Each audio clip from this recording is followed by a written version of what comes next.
dans Jean 12, les versets 12 à 19. Mais le titre du message ce matin, c'est « Hosanna ». Hosanna n'est pas une louange. Hosanna, c'est un cri de guerre. C'est un cri. Et on va le voir durant le message. On va se lever pour la lecture de la parole? Alléluia. Le lendemain, 12 à 19. Le lendemain, une foule nombreuse de gens venus à la fête, ayant entendu dire que Jésus se rendait à Jérusalem, prirent des branches de palmier et allèrent au-devant de lui en criant « Hosanna ». Béni soit celui qui vient au nom du Seigneur, le roi d'Israël. Jésus trouva un ânon et s'assit dessus, selon ce qui est écrit. Ne crains point, fille de Sion, voici ton roi vient, assis sur le petit d'une ânesse. Ses disciples ne comprirent pas d'abord ces choses, mais lorsque Jésus eut été glorifié, ils se souvinrent qu'elle était écrite de lui et qu'elle avait été accomplie à son égard. Tous ceux qui étaient avec Jésus quand il l'appela Lazare du sépulcre et le ressuscita des morts lui rendaient témoignage. Et la foule vint au-devant de lui parce qu'elle avait appris qu'il avait fait ce miracle. Les pharisiens se dirent donc les uns les autres, « Vous voyez que vous ne gagnez rien. Voici le monde est allé après lui. » Amen. Assoyons-nous. Alléluia. Hosanna veut dire simplement « sauve maintenant ». Sauve maintenant. On chante Hosanna peut-être depuis qu'on est haut comme ça dans les différentes églises, mais Hosanna, c'est sauve maintenant, Seigneur. Ou encore, viens donc à notre aide. Ou encore, sauve-nous, nous t'en prions. Ce sont tous des façons d'exprimer Hosanna. Alors, sauve maintenant, Seigneur. Et c'est un cri, comme un cri de guerre. Seigneur, on ne peut rien faire d'autre que de crier vers toi, sauve maintenant. Nous en avons besoin, le peuple en a besoin, et nous avons besoin d'une direction de toi pour marcher vers l'avant et amener les hommes à comprendre que tu es le Seigneur, le Dieu vivant. Amen? Alors Jésus ici entre dans Jérusalem. L'histoire commence de cette façon. Et si l'entrée de Jésus à Jérusalem semble triomphale ici ce matin, ce n'est pas en raison de son apparence, ni en raison de sa magnifique monture, non. Il y a quelque chose de plus.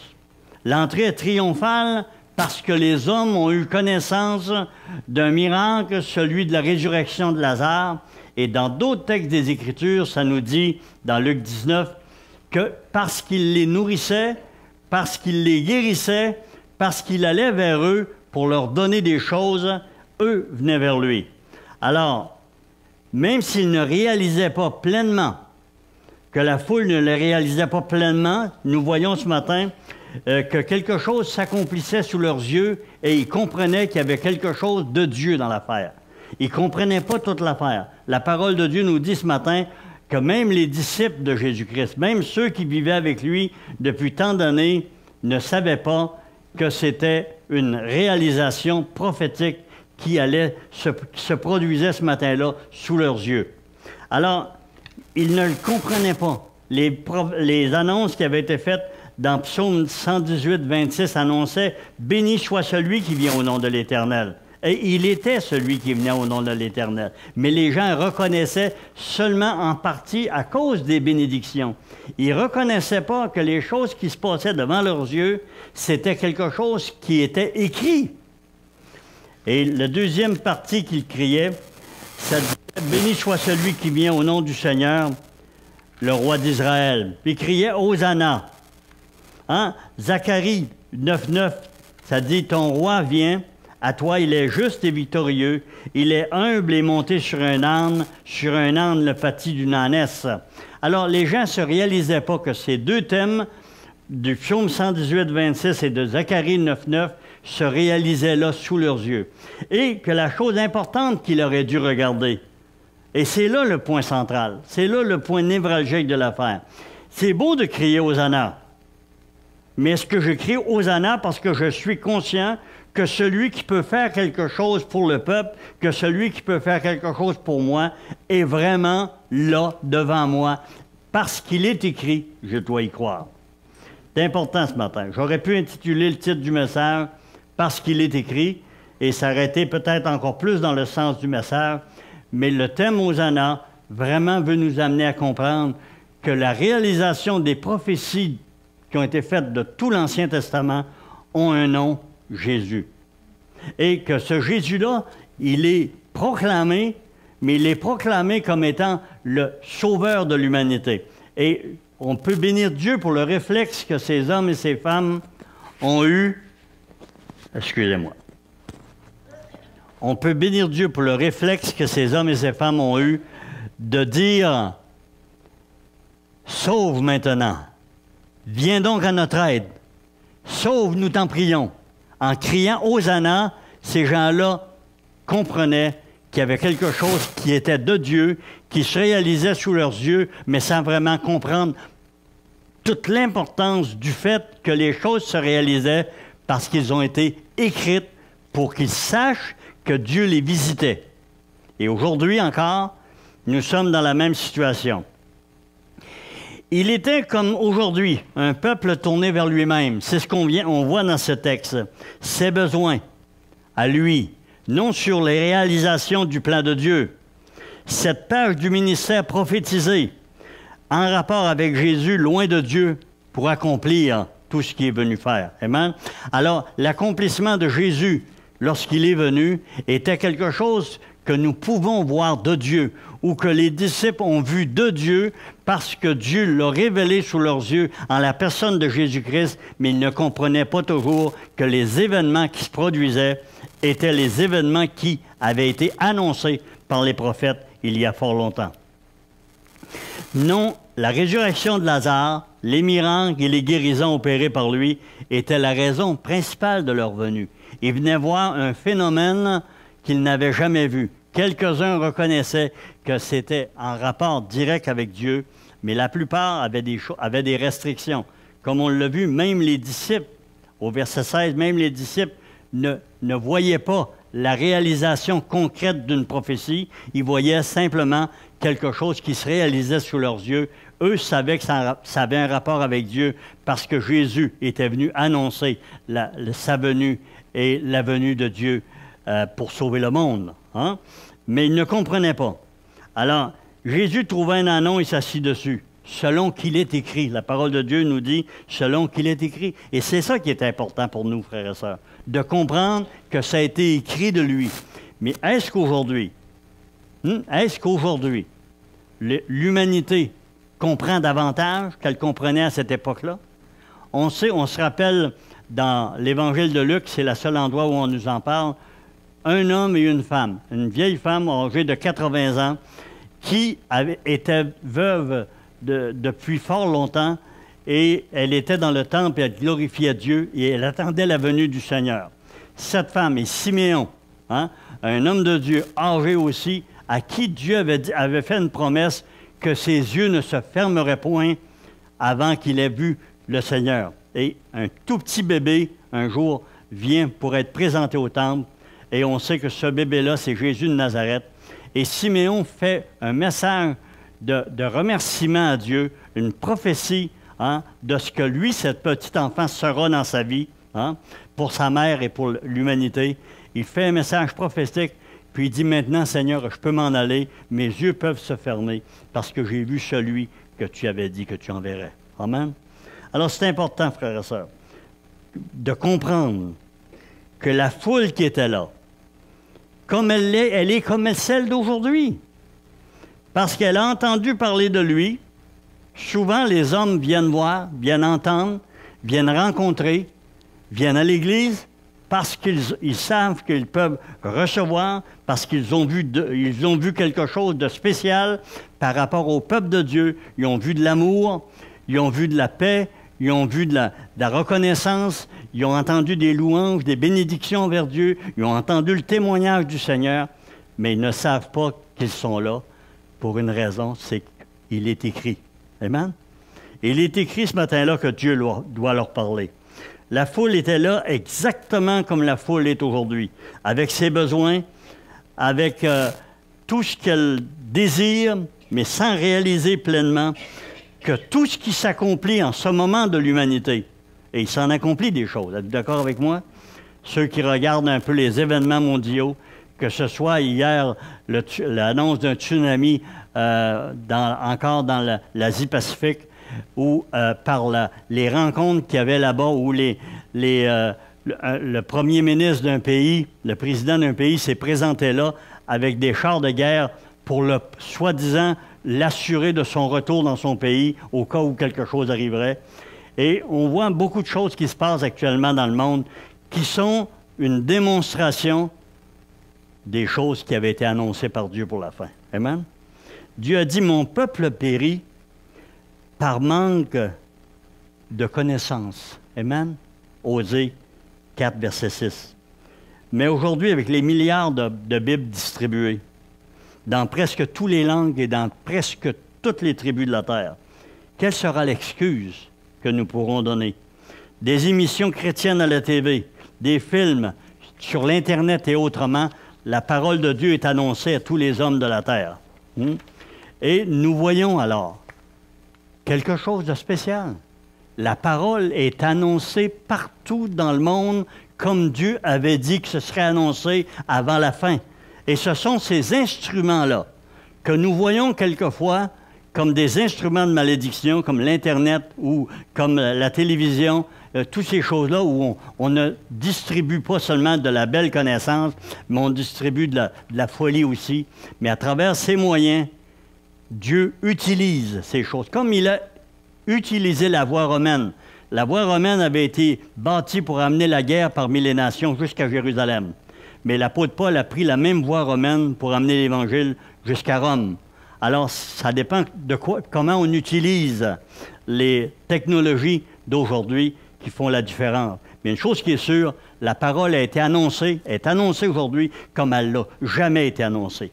Des centaines, sinon des milliers de postes de radio dans le monde proclament à tous les jours des messages de foi, des messages de la connaissance du Fils de Dieu. Alors, et c'est annoncé. Il y a des choses qui sont annoncées dans la parole, frères et sœurs. Seul l'Internet pourra nous faire voir ces choses au moment, pour toute la terre verra en même temps ces choses arriver. La parole de Dieu dit que les hommes, tous les hommes de la terre verront. Comment pouvaient-ils tous voir il y a 100 ans, 200 ans ou 1000 ans? Mais aujourd'hui, avec l'Internet, avec tous ces gadgets qui sont donnés, les pages, c'est incroyable tout ce qu'on peut voir.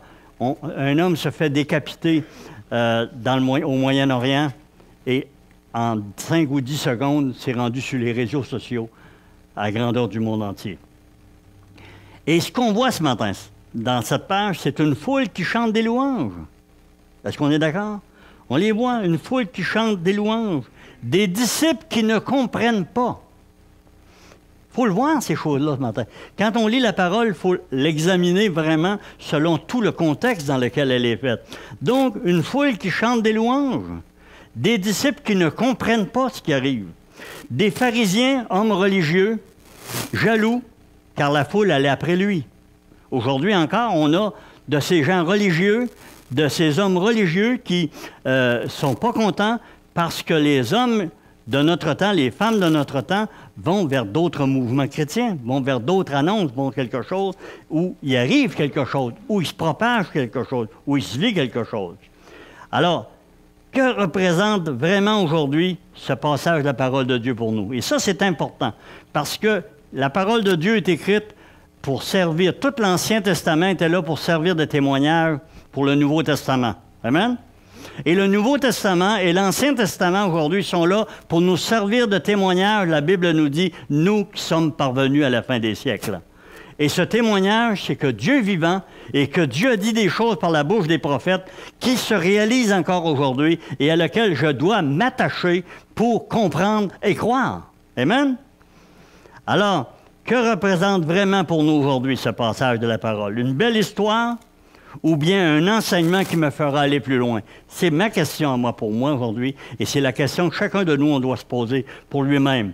Est-ce que l'histoire que je viens de lire, c'est une belle histoire, et c'est vraiment une belle histoire, ou bien un enseignement qui me fera aller plus loin?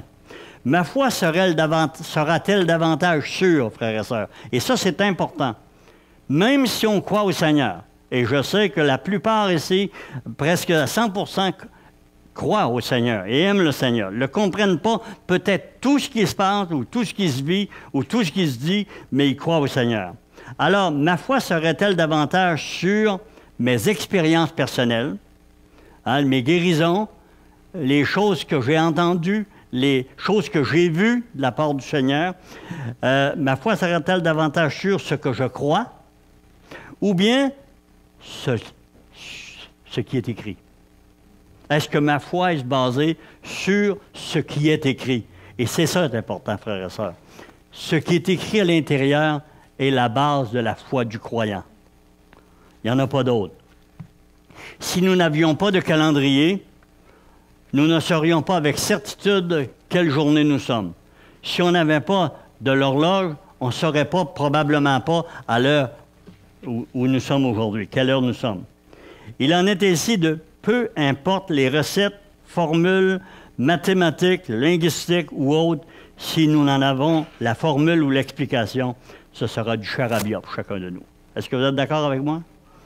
Vraiment. Si on ne me fournit pas, moi, le beau sac de farine préparé avec le nombre de tasses d'eau à mettre dedans ou de lait pour préparer des bonnes crêpes, je ne connais rien là-dedans. Il a fallu que j'aille voir sur l'Internet pour voir la recette de crêpes il y a à peu près 1 mois et demi, 2 mois. J'ai dit à mon épouse le matin, je fais des crêpes. Elle a dit oui.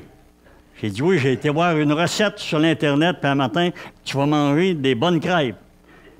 Et je ne sais pas si c'est parce qu'elle n'a pas aimé mes crêpes, mais avant-hier, elle est arrivée de Trois-Pistoles, puis elle avait été d'un endroit qui vend beaucoup de choses, et elle a emmené un gros sac, haut comme ça, de pâte à crêpes. Et je ne sais pas si c'est parce qu'elle n'a pas aimé ma recette. Mais une chose qui est sûre, c'est que dorénavant, on va manger d'autres sortes de crêpes. Amen? Il en est ainsi pour n'importe quoi dans la vie. Si on n'a pas la connaissance de base des choses pour le faire, on ne sait pas comment les faire. La parole de Dieu, c'est la même chose. Je le dis souvent, l'étalon d'une chose, c'est la base, la recette, la connaissance des choses. En arpentage, on appelait anciennement l'orientation sur la triangulation lunaire en arpentage. C'était tout un mécanisme de l'étoile polaire avec la Lune à tel temps de l'année et par une triangulation qu'on faisait à partir du point où notre ligne d'arpentage était rendue, on triangulait et on pouvait savoir si on était vraiment dans la bonne direction et ça ne trompait pas beaucoup. Aujourd'hui, avec le GPS, quand il marche, ça va très, très bien. C'est différent. Ce sont les satellites qui fournissent la donnée pour les arpenteurs.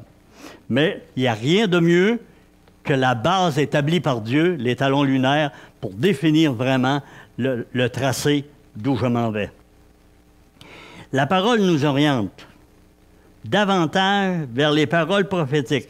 Et on a un débat souvent qui existe dans le monde chrétien, le parler en langue ou la prophétie. Et moi, je dis que la parole, que Dieu ne voulait pas ouvrir une polémique entre les différentes pensées ou les différentes explications. Et il ne voulait pas ouvrir une polémique entre le parler en langue et la prophétie. Mais il voulait simplement mettre au clair que la base de la foi doit être sur la révélation, la connaissance, la prophétie et la doctrine. C'était ce qu'il y avait de plus important pour chacun d'entre nous. Et pour ça, il faut en connaître les paramètres. Et les paramètres sont tous écrits dans la parole de Dieu.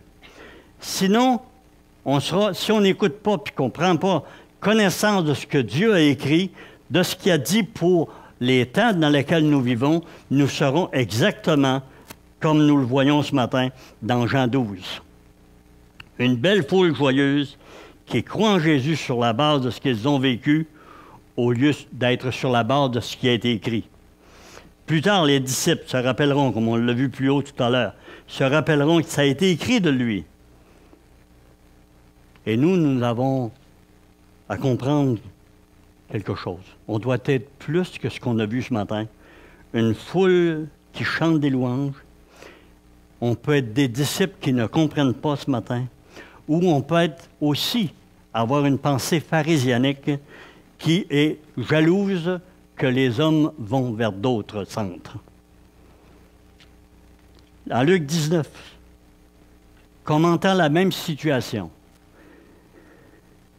pendant que le monde exaltait Jésus, que le monde criait, Jésus montait vers Jérusalem et la parole de Dieu nous dit qu'il pleurait en montant. Il priait, il pleurait sur Jérusalem. Et voici pourquoi il pleurait. Luc 19, 42 à 44 dit, « Si toi aussi, au moins, en ce jour qui t'est donné, prenons-le pour nous-mêmes aujourd'hui, frères et sœurs, si toi aussi, au moins en ce jour qui t'est donné, tu connaissais les choses qui appartiennent à ta paix, mais maintenant ils sont cachés à tes yeux. Il viendra sur toi des jours où tes ennemis t'environneront de tranchées, t'enfermeront et te serreront de toutes parts. Ils te détruiront, toi et tes enfants au milieu de toi. Ils ne laisseront pas en toi pierre sur pierre, parce que tu n'as pas connu le temps où tu as été visité. » Est-ce qu'aujourd'hui, l'humanité, est-ce que nous, enfants de Dieu, est-ce que nous qui connaissons et qui marchons avec le Seigneur de plus près, depuis tant d'années, est-ce qu'on reconnaît vraiment, est-ce qu'on prépare notre cœur en fonction des temps que nous vivons selon le monde ou des temps que nous vivons selon la parole de Dieu? Amen? Quand on regarde à la parole, elle nous donne tellement de prophéties, nous donnant de réaliser que le monde marche vitement, mais sûrement vers sa fin. Environ 35 ans plus tard, Jérusalem fut détruite. Le temple fut démoli. La population fut tuée. On dit on donne un chiffre astronomique dans l'histoire d'hommes et de femmes qui furent crucifiés sur tous les bouts de bois que les Romains purent trouver pour attacher un homme ou une femme. La parole de Dieu venait de se réaliser. Jésus leur avait dit, « Croyez-vous, frères et sœurs, que l'humanité est consciente, que la parole de Dieu est là pour les visiter, que dans cette parole, il y a Jésus révélé, que toutes les actions de Jésus, quand il a fait tout ce qu'il a fait sur la terre, ont été révélées jusqu'à 1700 ans avant que lui vienne. Des centaines de prophéties ont été données, dont 70 se sont réalisées dans les derniers jours à la croix du Calvaire. Comment le monde est-il assez insensé? Comment on en est venu, l'humanité est venue, et surtout l'humanité chrétienne, est-elle devenue aussi insensée pour se fier à ses pensées, pour se fier à son cœur, pour se fier à ses révélations, pour se fier à ses religions, pour se fier à ce que les hommes disaient, au lieu de regarder ce que Dieu avait dit, qui se réalisait sous leurs yeux?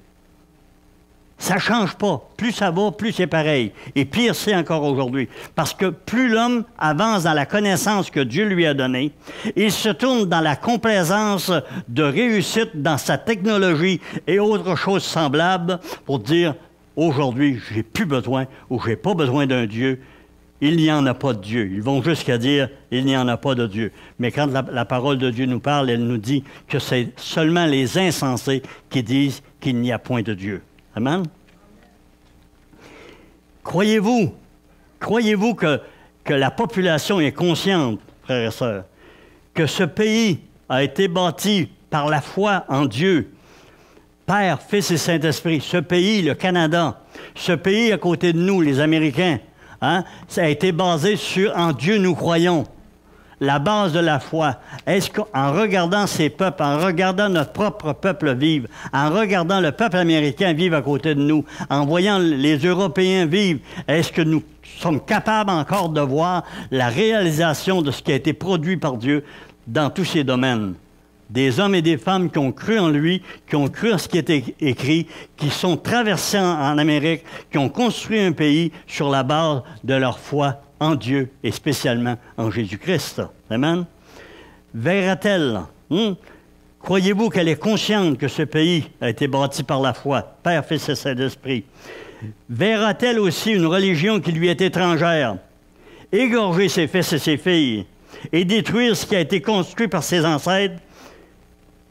Est-ce que vous croyez qu'elle voit maintenant de ses yeux que bientôt l'intolérance religieuse s'installera dans ce pays pour imposer ses voies de mort?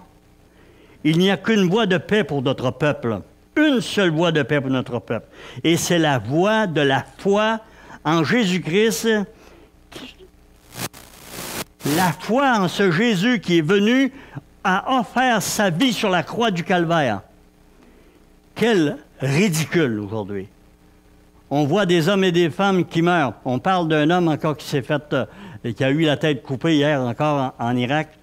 Mais cet homme-là s'était converti à l'islam il y a quelque temps.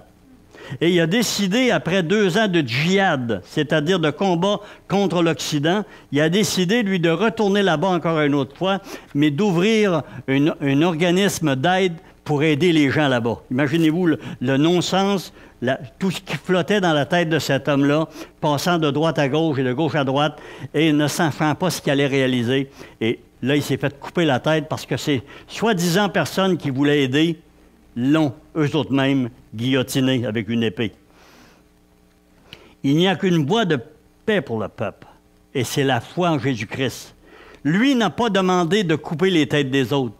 Lui a donné sa propre vie sur la croix du Calvaire. Son sang a coulé jusqu'à la dernière goutte. Quand les hommes ont rentré la lance dans son corps après sa mort, il n'y a pas une goutte de sang qui est sortie. Il l'avait toute versée. Pour moi, pour vous, frères et sœurs. C'est pour nous qu'il l'a fait, pour l'humanité qui nous entoure. Préférerons-nous la voie des voleurs du temple? Il y a aussi cette voie-là, celle des pharisiens ou d'autres hommes religieux qui veulent faire taire Jésus au profit de leur religion, morte ou entraînant vers la mort ceux qui sont leurs opposants. Est-ce que c'est ça qu'on veut voir? On n'a seulement qu'à arrêter de prier. La voie pour amener le peuple de Dieu et l'humanité à comprendre Dieu et les projets de Dieu, c'est nos genoux puis la prière. Amen? C'est la seule voie. On doit dire, crier Hosanna. À tous les jours, on doit crier Hosanna. Seigneur, sauve. Seigneur, viens au secours de cette humanité qui s'empêtre dans ses mensonges et dans sa folie, qui se fonde une religion à peu près toutes les 2 semaines et qui part en folie partout dans le monde. La voie des voleurs du temple ou la voie des destructeurs. Au Pakistan, la semaine passée, un couple de chrétiens battus à mort et brûlés en public. Brûlés vivants en public. Il s'appelait Shamzad Masih, 26 ans, et sa femme Shama Bibi, 24 ans. 53 pays au monde, actuellement, 53 pays au monde n'ont aucune tolérance pour le nom de Jésus-Christ. Si vous prêchez Christ en Arabie Saoudite, si vous prêchez Christ dans ces pays-là, vous avez la prison ou même la mort par pendaison pour avoir osé prononcer le nom d'un autre Dieu devant un islamique. Vous croyez que les lois intransigeantes sont loin? Est-ce que l'humanité est assez folle pour penser que les voies intransigeantes qui veulent s'imposer sont loin? Oh, Dieu d'amour, aide-nous, Seigneur, à comprendre. Savez-vous que notre engagement envers la démocratie nous oblige à accepter sur la déclaration de 50% des votes de notre pays plus 1? Savez-vous qu'un jour, s'ils viennent à contrôler la majorité, s'ils votent 50% plus 1, ils pourront installer la charia parmi nous ou toute autre loi qui nous contraignons à croire dans leur religion, rejetant même le droit pour nous de prêcher l'évangile de paix que le Seigneur est venu propager. Est-ce qu'on est conscient de ça? Ou bien si on est encore comme les gens de cette époque, est-ce qu'on a les yeux obstrués sans voir que toutes ces choses ont été annoncées par la parole de Dieu? La parole nous parle de toutes ces choses. La génération de la fin, tout ce qui est là, en place aujourd'hui, dans la préparation de la venue du Seigneur, a été annoncé longtemps d'avance. Par Jésus lui-même, par l'apôtre Paul, dans l'Épître aux Thessaloniciens 1 et 2, annoncé aussi par tous les prophètes de l'Ancien Testament, ce qui se réalise là sur la terre, guerre, bruit de guerre, hein, tremblement de terre, ouragan, typhon, tout ce qui se passe sur la terre actuellement, comme jamais auparavant, c'était annoncé par le Seigneur. L'apôtre Paul a rappelé aux disciples de son temps, « Réveille-toi, toi qui dors! » C'est un cri spécial, ça. « Réveille-toi, toi qui dors, réveille-toi d'entre les morts et Christ t'éclairera. » Est-ce qu'on se complaît avec le monde? Est-ce qu'on se complaît sur un tas de cadavres? Ou bien si on veut se laisser réveiller parce qu'on s'est juste endormi dans la foi, est-ce qu'on veut se laisser réveiller ce matin et de dire au Seigneur, « Instruis-moi de toi. » Toi qui t'es éloigné de lui, et je parle non seulement pour ceux qui sont ici parmi nous ce matin, nous savons que nous parlons ici à l'Internet ce matin, dans un site que nous avons. Toi qui ne trouves pas de prédicateur digne de tes oreilles, toi qui as abandonné de suivre Jésus parce que tu as rencontré un chrétien ou un crétin qui t'a insulté, sache que Dieu t'aime assez ce matin pour te secouer par mes lèvres impures. Ne l'a-t-il pas fait par la bouche d'une ânesse que Balaam entendait en Nombre 22?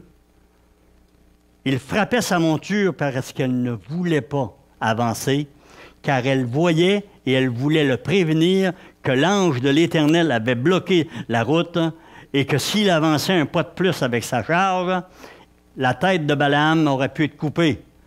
Mais il a averti Balaam en s'écroulant sous lui. Et l'ânesse a parlé, a demandé à Balaam pourquoi il le frappait. Et quand Balaam a vu que c'était l'ange de l'Éternel qui bloquait sa route, il a enfin compris.